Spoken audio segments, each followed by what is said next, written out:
Bien, entonces vamos a ver el video que quedó pendiente acerca del proceso de socialización. Ustedes me dicen cuando ya...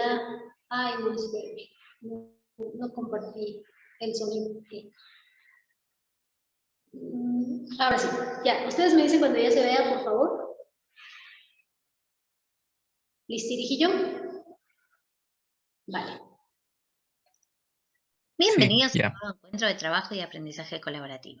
Cerramos el último espacio afirmando que toda realidad es construcción social, que nuestro modo de ver la realidad, pensarla, percibirla, interpretarla y de construirla es el resultado de nuestra cultura. Afirmamos que la cultura se caracterizaba por ser social y compartida, transmitida y aprendida, dinámica y acumulativa, y modelo de conducta, nos marca un camino a seguir. Nos concentraremos hoy en la segunda de sus características. Toda cultura es transmitida y aprendida. ¿Esto qué quiere decir? Que no nacemos con cultura, sino que la cultura nos es inculcada, enseñada a través del proceso de socialización. Es este proceso mediante el cual la sociedad nos educa, nos otorga los conocimientos básicos para vivir en comunidad, para poder interpretar a los otros y ser parte de la sociedad. Se entiende que un individuo sin socialización no podrá vivir en sociedad y será excluido. ¿Y cómo se produce el proceso de socialización? ¿Cómo creen ustedes que la sociedad nos educa? ¿De qué manera lo hará? A lo largo de este encuentro analizaremos las dos etapas de este proceso, el proceso de socialización primaria y el proceso de socialización secundaria, pensando juntos, con ejemplos de nuestra vida cotidiana, las características de cada una de ellas. Como corresponde, vamos a empezar por el principio. Proceso de socialización primaria. ¿Cuándo se produce? Desde que nacemos hasta la primera infancia, mientras estamos en esa burbuja familiar. ¿Quiénes son los responsables de socializarnos, de inculcarnos la cultura? En esta primera etapa lo será la familia, el núcleo cercano de convivencia. No hablamos de familia como mamá, papá, hijos, sino como la familia ampliada. Incluye a vecinos, a amigos, tíos, amigos de los padres, todos aquellos que están presentes en la cotidianeidad del niño. ¿Qué me enseñan en esta etapa? ¿Qué aprendemos en esta etapa? Todo lo básico y fundamental para vivir en sociedad, para comunicarme con los otros y poder entendernos, a relacionarnos, las cosas que son realmente importantes en la vida. Aprendemos a hablar, a escuchar, el lenguaje, los gestos, los vínculos, las normas básicas de convivencia, la cultura, todo. Ahora, les hago una primera pregunta para pensar. ¿Todos los individuos que vivimos en la sociedad aprendemos lo mismo en esta primera etapa de socialización? ¿Todas las familias son iguales y enseñan a sus hijos los mismos valores, principios, normas? Bien, ¿cómo se produce el proceso de socialización primaria? ¿Cuál es la forma en la que nos enseñan y aprendemos? La forma es totalmente afectiva. No hay planificación, surge espontáneamente según la realidad del día y de la familia. Es mucho más fuerte lo que la familia transmite con el ejemplo, con lo que se repite cotidianamente, con lo que los chicos ven todos los días, que los diálogos o sermones que nos puedan dar mamá y papá. También se aprenden, debemos decirlo, las malas formas, los malos ejemplos. ¿Cuál es el objetivo de esta socialización primaria? ¿Para qué sirve? Para integrar al individuo en la sociedad, que sea parte de la sociedad, que sea un miembro activo de la comunidad en la que vive. La segunda etapa de este proceso de socialización se iniciará cuando el niño ingrese a la escolaridad, hasta la mismísima hora de su muerte, todo el tiempo, todos los días de su vida, en todos los espacios que recorra. ¿Quiénes son los responsables de este proceso de socialización secundaria? La escuela, el club, los vecinos, los amigos del barrio, los medios de comunicación, los compañeros de trabajo, todas las personas con las que nos relacionamos a lo largo de nuestra vida. Todas las que nos relacionamos de manera mala y las que nos relacionamos de manera buena. ¿Qué aprendemos en esta segunda etapa de socialización? Los lenguajes y los códigos específicos de cada grupo, las formas, las modas, las subculturas, las reglas de cada espacio, cómo crecer y cómo somos excluidos. Aprendemos, decíamos, a ser un poco esquizofrénicos, que cada espacio tiene sus formas y sus expectativas, que lo que está bien en un lugar estará mal en el otro, que lo que es aceptado en un espacio es condenado y prendido fuego. Aprendemos fundamentalmente que debemos actuar distintos según el espacio en el que nos encontramos. ¿Cómo lo aprendemos? De un montón de maneras. A veces nos damos cuenta, a veces no. A veces ese aprendizaje es afectivo, muy parecido al de la socialización primaria, y otras veces no. A veces es autodirigido, lo buscamos, queremos saber. Y otras veces es impuesto, obligado, por presión social, no te queda otra que asumirlo. Muchas veces nos lavan la cabeza, desde los medios, desde las imágenes que recibimos todos los días de nuestra vida como un pajarito que nos picotea la cabeza. ¿Cuál es la función de la socialización secundaria? Que encajemos, adaptar al individuo a las distintas circunstancias de la vida, que el individuo sepa cómo actuar en cada lugar. Fundamentalmente, que cada uno de nosotros aprendamos a asumir distintos roles según el lugar. Yo me voy a comportar de un modo como docente, de otro modo como amiga, de otro modo como madre, de otro modo como esposa. Voy cambiándome el traje de acuerdo al lugar. Mi esencia será siempre la misma, pero lo que aprendí gracias a este proceso es que cada espacio y cada rol requiere de una actitud diferente. Entonces, el proceso de socialización tiene una primera etapa que es para toda la vida. Lo aprendido en la primera etapa del proceso de socialización se graba en el corazón del individuo. Lo que incorporó en esta etapa será muy difícil de romper o de quebrar. Aunque cambie, se revele, aunque le dé culpa o sensación de ruptura, lo aprendido en la socialización primaria permanecerá en él para siempre. Lo aprendido en el proceso de socialización secundaria tiene una doble característica. Si lo aprendido en esta etapa coincide con la etapa anterior, tendrá un gran peso en la personalidad del individuo. Si la forma de aprendizaje en la socialización secundaria fue también afectiva, vivencial e impactante, también se grabará en el corazón. Pero fundamentalmente, en la segunda etapa, los aprendizajes tienen que ver con la razón. El individuo entiende que debe respetar y cumplir estas normas y lo hace. De la combinación de estos dos procesos resultará la socialización de cada uno de los individuos. Emocional, racional, afectiva, va a ir construyendo el ser social que cada uno de nosotros somos. ¿Podemos responder a esta pregunta? ¿Cómo se produce la socialización? Y te la complico, te la cambio. ¿Cómo se produce la socialización en cada individuo? Lo que debemos tener claro es que el proceso de socialización de cada uno es único e irrepetible. Incluso entre hermanos, los aprendizajes de los que cada ser humano se apropia son diferentes según la personalidad, el contexto, los intereses, los contactos. Dos familias pueden intentar enseñar lo mismo a sus hijos. Pero si una vive en el campo y la otra en la ciudad, si una es de clase alta y la otra de clase baja, si una es súper religiosa y la otra atea, ¿los niños aprenderán lo mismo? Se las complico un poquitito más. En la escuela todos los niños aprenden lo mismo. ¿Todos los niños aprenden lo mismo? ¿Podrá prestar la misma atención un niño con hambre y sueño que un niño cuya única preocupación es aprender a multiplicar? Resultado del proceso de socialización que vive cada uno de nosotros será nuestra identidad, y de esto nos ocuparemos en el próximo encuentro. Para cerrar el encuentro de hoy, ¿por qué será tan importante comprender el proceso de socialización y cómo se produce? Por el súper impacto que tiene en nuestras vidas. Te estalló la cabeza. El proceso de socialización, desde que nacemos hasta que nos morimos, todos los días de nuestra vida, todas las personas que nos rodean, en todo momento y lugar, el pajarito que nos picotea la cabeza, ya se los dije, nos inculca una cultura. Nos inculca una manera de actuar y de ser en el mundo. Nos inculca una manera de ver el mundo. Entonces te vuelvo a preguntar como ya lo hice hace un tiempo. ¿Somos lo que queremos ser o somos lo que los demás quieren que seamos?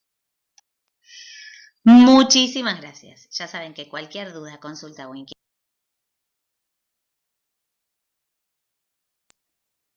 Bien, entonces aquí pudimos ver todo este proceso de socialización que ya hemos venido platicando, en donde dijimos que sí, vamos a tener esta cultura, estos valores, estas costumbres, religiones, creencias desde el hogar y que vamos a poder pues complementar pues con las personas con las que nos rodeamos, con el ambiente en el que nos desenvolvemos, en el que nos desarrollamos, ¿vale? Así que ahora, sabiendo esto, vamos a ver el proceso de construcción del conocimiento en las ciencias sociales. Habíamos dicho que las ciencias sociales se valen de métodos de investigación, de teorías, para poder estudiar este comportamiento de los seres humanos. Entonces, el conocimiento en sí es un conjunto de saberes que la humanidad ha podido recopilar a lo largo del tiempo.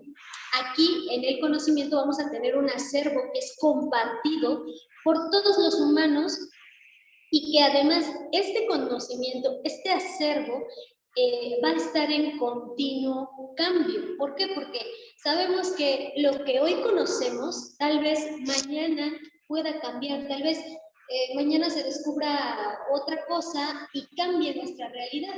Eso es la pauta, o es la pauta en la que se dice que el conocimiento está en continuo cambio. ¿Por qué? Porque no hemos visto todo lo que nos rodea, no tenemos el conocimiento pleno de todo lo que existe, de lo que podemos o no podemos ver. Ahora bien, el conocimiento puede ser un proceso o un resultado de nuestra actividad intelectual, de manera que puede ser ya sea colectiva o individual. Cada uno de nosotros va a generar este conocimiento. Decíamos que tenemos las experiencias propias. Nuestras propias experiencias también nos generan conocimiento. Obviamente, de acuerdo a nuestra perspectiva y de acuerdo a lo que nosotros sintamos. Sin embargo, también está el conocimiento que se da de manera colectiva, en el que no solamente tiene que ver con lo que yo sienta, con lo que yo pienso, lo que yo esté observando, sino también con lo que alguien más está observando y con lo que en conjunto podemos investigar y podamos dar como cierto o como verdadero. Para esto también hay pautas. Ahora, existen elementos para el conocimiento. Estos elementos son principalmente, bueno, pues el sujeto, ¿no? El sujeto va a ser esta persona o este ser que va a captar algo de su entorno mediante los sentidos y el entendimiento. Yo aquí les puse un ejemplo, una científica o digamos que es una científica, puede ser una bióloga, una bioquímica, una biotecnóloga, una microbióloga, etcétera, etcétera, etcétera, una química. La dejamos en una científica, ¿sale? Ella va a ser el sujeto, va a ser este elemento del conocimiento. ¿Y qué va a estar realizando? Bueno, pues va a estar capturando la esencia de lo que está en su entorno. Principalmente, bueno, ella está mirando un microscopio, por lo tanto, lo que ella está observando son microorganismos. Y los está observando, bueno, los está captando a través de su sentido de la vista, ¿sale? Obviamente también algunos microorganismos pues desprenden ciertos olores, entonces puede captarlo también a través de su sentido del olfato, ¿sale? Ese es el sujeto, ese es uno de los elementos del conocimiento. Otro elemento pues va a ser el objeto, aquel que se está estudiando. Puede ser una persona, puede ser una cosa, puede ser un organismo vivo, puede ser cualquier objeto que se quiere estudiar. En este caso yo les pongo aquí un virus. Este virus creo que es de sarampión, no me acuerdo qué virus es, pero es otro tipo de virus. Aquí, bueno, pues es el objeto de nuestro estudio. ¿Qué es lo que estamos estudiando? ¿Qué es lo que queremos descifrar? Por ejemplo, en este objeto, en este virus, tal vez su mecanismo de acción, cómo entra el sistema, bueno, el sistema del ser vivo, cómo lo afecta, cómo se introduce en las células y cómo se reproduce, o más bien cómo se empieza a multiplicar. Ahora, también tenemos otro elemento del conocimiento que es la operación cognitiva. La operación cognitiva va a ser este proceso psicológico en el que el sujeto y el objeto van a entrar en contacto. ¿Esto para qué? Pues para formar una imagen detallada del objeto. Es decir, aquí tenemos este proceso. Tenemos que... Primero, tenemos la sensación. Por ejemplo, la científica primero detecta a estos microorganismos, los está viendo. Esta es nuestra sensación, nuestra, pues sí, cómo entra en nuestros sentidos el objeto. Después viene la percepción, el precepto, en donde nosotros pues ya tenemos una imagen del objeto, ya sabemos cómo es o cómo lo observamos, y a partir de ahí va a venir la memoria. La memoria es esta parte en la que yo tengo la imagen del objeto, formo un concepto. Este concepto es dado por mi pensamiento, bueno, por el pensamiento, dijimos que esta es una operación cognitiva, por el pensamiento se da este concepto del objeto que yo ya tengo en mente. No sé, yo vi, por ejemplo, les digo, los microorganismos. El concepto que tengo de microorganismos, pues es que son células, perdón, células unicelulares, organismos unicelulares, que pueden tener membrana, que pueden tener, o más bien que tienen membrana, que tienen ADN, que tienen citoplasma. Todo esto se viene a mi mente y entonces yo me creo un concepto, genero un concepto acerca de lo que estoy observando y acerca de lo que ya está en mi mente. De ahí viene la imaginación, es decir, en donde yo relaciono tanto el concepto, tanto la sensación, la percepción, como la imagen detallada de este objeto, ¿vale? Yo los relaciono y en conjunto me crean la imagen junto con su concepto. Por ejemplo, si yo les digo en este momento la palabra carro, ¿qué viene a su mente? ¿Qué se imaginan? Velocidad. Velocidad, ¿qué más? Quiero uno. ¿Dónde mandó? Quiero uno. Ok, ¿quiere uno? Yo también. ¿Qué más? Personas juntas. ¿Perdón? ¿Cómo? Personas juntas. Ok, personas juntas, bien. ¿Qué más? ¿Qué más se les Un viene a la mente? automóvil. Un automóvil, ¿qué más? ¿Se les viene alguna marca de auto? Toyota. Ok, Toyota. ¿Se les viene algún color? Morado. Rojo. Morado, rojo, amarillo, Azul. azul. Y yo vi un color bien padre, pero la verdad es que no sé cómo se llama ese color. Es como dorado. Yo Azul creo que chiclamino. Mande. Azul chiclamino. Caray. Caray, ¿cuál es este? No lo conozco, pero yo creo que ha de estar padre. Pero bueno, aquí el punto es que se dan cuenta, cada uno de nosotros tenemos un concepto, tenemos una forma de percibir, por ejemplo, esta palabra, ¿no? Yo digo carro y no sé, algunos imaginaron, o sea, tal vez una camioneta, algunos imaginaron un bocho, algunos imaginaron algún otro tipo de auto, algunos lo imaginaron de color amarillo, de color, ¿qué? ¿Azul qué? Azul chiclamino. Ok, azul chiclamino, de chicle, de chiclamino, no se me va a olvidar. Azul chiclamino, algunos color verde, no sé. Y tal vez algunos, solo tal vez, sí fue aquí. Ya lo imaginaron con personas adentro, con varias personas dentro del auto, o un viaje. Tal vez se imaginaron un viaje en el instante en el que mencionamos la palabra auto, no, carro.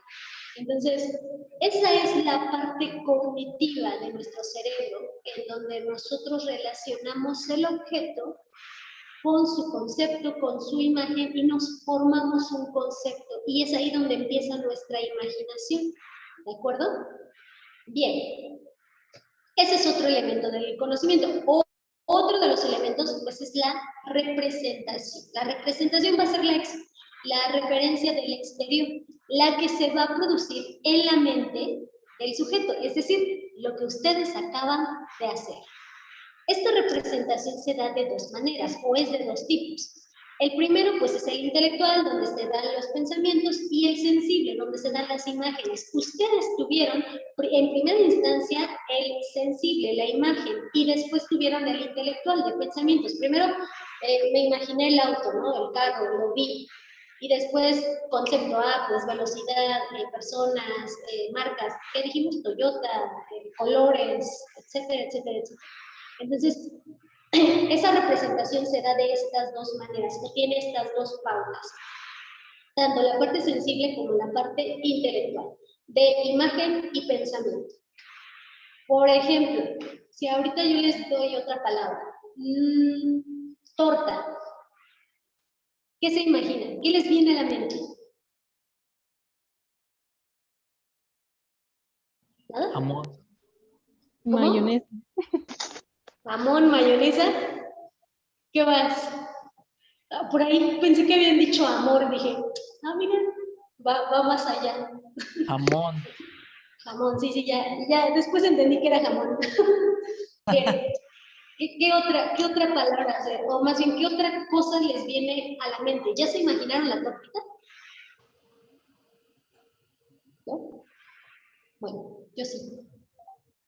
¿Qué más? ¿Qué más se les viene a la mente con la palabra torta? Deliciosa.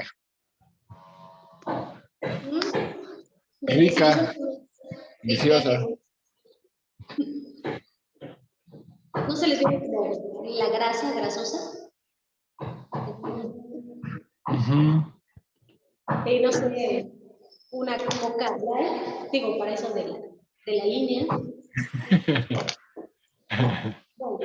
Bueno, pero si se dan cuenta, aquí también ya tenemos este proceso cognitivo en donde representamos esta simple palabra. Únicamente la palabra torta ya nos llevó al jamón, a la mayonesa, a rico, hasta la compañía, no sé, hasta les aseguro que ya se imaginaron dónde venden esas tortas, tal vez.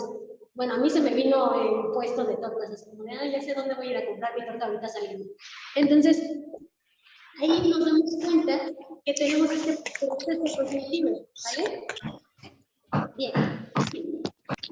Aquí, ¿hay alguna duda? ¿Hay alguna pregunta? No, ninguna. ¿No? ¿Segurísimos? ¿Ya se les antojó la torta? ¿No? Bueno. Sí, a mí sí. Bueno, a mí también, pero ahorita, cuando salgamos, vamos por una torta. Ok, entonces, ya sabiendo esto, vamos a ver los tipos de conocimiento. Para ello, también les tengo este video preparado. Permítanme unos segundos, ya saben que mi computadora a veces se tarda más. Entonces, permítanme. Ay Dios, entonces voy a ir en corto. No, mi amor. Mejor al ratito más te enseño qué es lo que te quería hacer. Cuidado con su audio.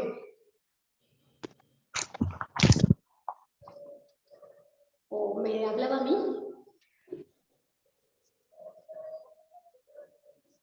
Bueno, no sé. Cuidado con el audio. Por cierto.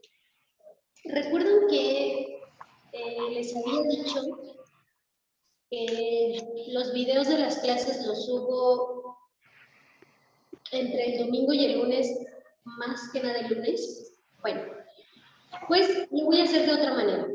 ¿Qué voy a hacer? Voy a subir los videos hoy mismo. De hecho, ya subí algunos, ahorita en el pequeño receso, ya subí algunos. Sin embargo, no los ya no los voy a unir, precisamente para tenerlos antes. ¿A qué me refiero? Ya ven que se corta cada 40 minutos la clase, pues voy a tener todos mis videos así, 40 minutos, 40 minutos, 40 minutos. Esto lo hago para que los videos los tengan, pues, en tiempo y forma, no solamente para ustedes, sino también para sus compañeros que pues no asisten, por ejemplo, ahorita a la clase como tal en Zoom, porque ellos están en otra modalidad y ellos ven las clases grabadas. Son otro tipo de modalidad, son otros de sus compañeros, ¿vale? Ustedes, su modalidad es estar en la clase, en Zoom, están en la clase conectados, y ellos, su modalidad es pues, ver los videos, ver las clases grabadas. ¿Por qué? Porque son otros horarios que ellos tienen, están en otros lugares, ¿vale? Entonces, precisamente por eso es necesario que los videos los suba el día de hoy, y por eso los voy a subir así cortados, sin unirlos, ¿de acuerdo? Para que ustedes los vayan viendo. De todas formas, les voy a marcar ahí parte 1, parte 2, parte 3, parte 4, para que los vean en el orden que son, ¿sí? Eso es lo que les quería comentar. Ahora sí, vamos a ver este video de los tipos de conocimientos. Bueno, sí, vamos a ver.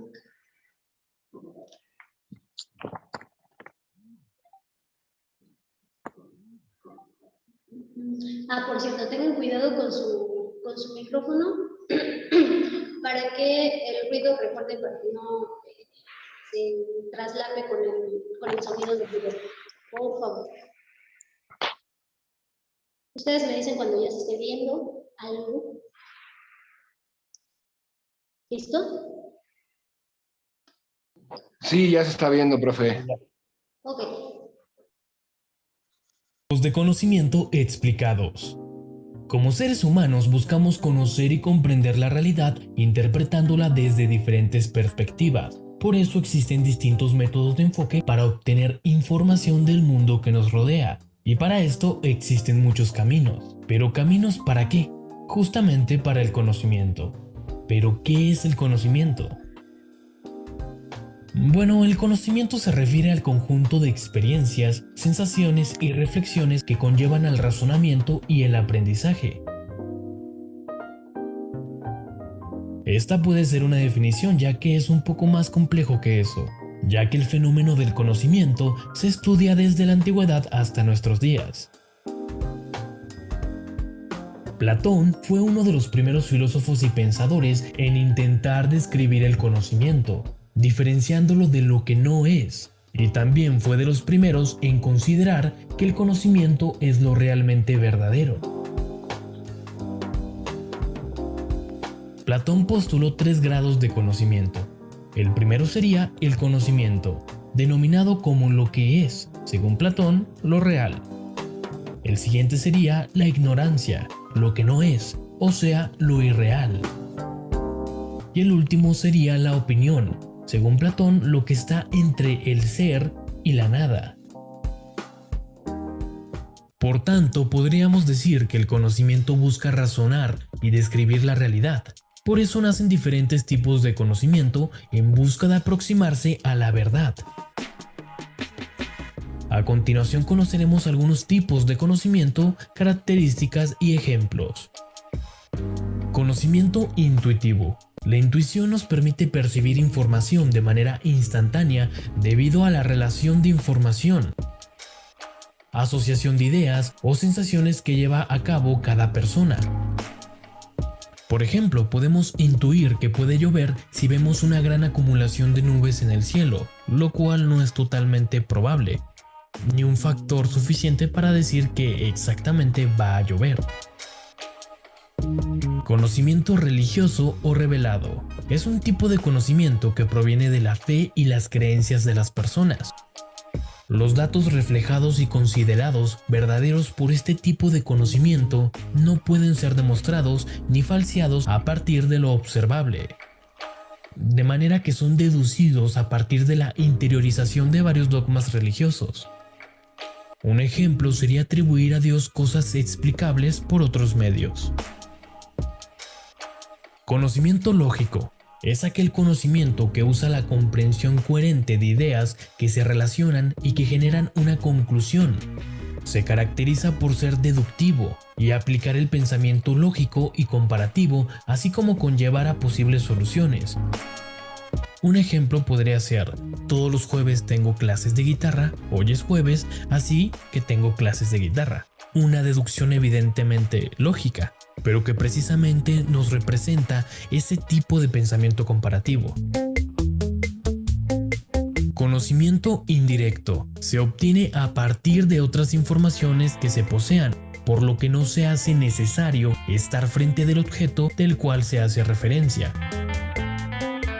Por ejemplo, cuando un estudiante sabe sobre qué trata el sistema circulatorio, gracias a que ha leído sobre él en su libro de matemáticas, donde vio ciertos detalles. Conocimiento directo es un tipo de conocimiento que se adquiere tras la experiencia directa con un objeto o situación. Se obtiene por medio de los sentidos, por tanto, está sujeto a la interpretación personal. Este tipo de conocimiento no se debe confundir con el conocimiento intuitivo, ya que este deriva de las experiencias anteriores. Un ejemplo de un conocimiento directo sería, por ejemplo, ver llover por primera vez. Conocimiento empírico es aquel que se adquiere a través de la observación y la experiencia personal y demostrable, sin que sea necesario aplicar algún método de investigación o estudio. Por esta razón, el conocimiento empírico puro no existe, y esto se debe a que todas las personas estamos influenciadas en cierta medida por nuestras creencias y entorno donde nos desenvolvemos. Un ejemplo del conocimiento empírico puede ser el reconocer los sabores de los alimentos. Esto basado en observaciones meramente personales e interpretativas que variarían de persona en persona.